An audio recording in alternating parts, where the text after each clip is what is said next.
So friends, तुमचाही गळा जर असा लूज पडत असेल आणि बऱ्याच वेळेला काही जणांना समजत नाही की पुढचा जर गळा लूज पडत असेल तर काय नेमका प्रॉब्लेम होतो किंवा त्याला काय करायला पाहिजे आपल्याला. सो आजच्या व्हिडिओमध्ये आपण बघणार आहोत 3 मोठी अशी त्याची कारणं आहेत आणि ती जर आपण व्यवस्थित आणि रिपेअर केली तर अगदीच ब्लाऊज जो आहे फिटिंगला परफेक्ट बसेल.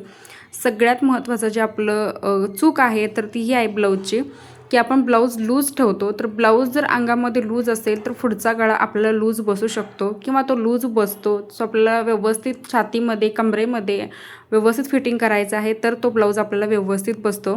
दुसरी जी आपली चूक आहे तर ती आहे की आपण मापापेक्षा जास्त शोल्डर किंवा गळा रुंदीचं माप जे आहे जास्त घेतो, शोल्डर जास्त घेतो.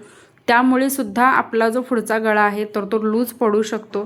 जर समजा तुम्ही तुमच्या मापापेक्षा जास्त शोल्डर आणि मुंडा किंवा गळा रुंदीचं माप जास्त ठेवलं असेल तरीसुद्धा आपला जो पुढचा गळा आहे तर तो लूज पडू शकतो. सो आपल्याला लक्षात ठेवायचं आहे, जितकं तुमचं मेजरमेंट आहे तितकंच तुम्ही गळा रुंदी, शोल्डर आणि मुंड्याचं जे माप आहे ते ठेवायचं आहे. त्यामुळेच अगदी ब्लाऊज जे आहे व्यवस्थित बसतो. मेन आपलं कारण तेच आहे गळा लूज पडण्याचं. आता आपलं तिसरं जे कारण आहे गळा लूज पडण्याचं तर तेही महत्त्वाचं आहे. जर तुम्ही गळा जो आहे फ्रंटचा एकदम डीप ठेवला असेल, म्हणजे 7.5 किंवा 7 गळा जो आहे ठेवला असेल तरी गळा काही जणांचे लूज पडू शकतात. सो आपल्याला 5.5, 6, 6.5 इतकंच ठेवायचे आहे. त्याच्यापेक्षा जास्त जर तुम्ही ठेवले असतील तर तो गळा जो आहे पुढच्या साईडला लूज पडतो. तर या तिन्हीच्या चुका आहेत आपल्याला व्यवस्थित रिपेअर करायच्या आहेत तरच तुम्हाला जो पुढचा गळा आहे एकदम टाईट बसतो. आता माझ्यासोबत तरी माझ्या क्लायंटचे जे ब्लाऊज आहे तर ते आतापर्यंत तरी काही इश्यू आलेलं नाही.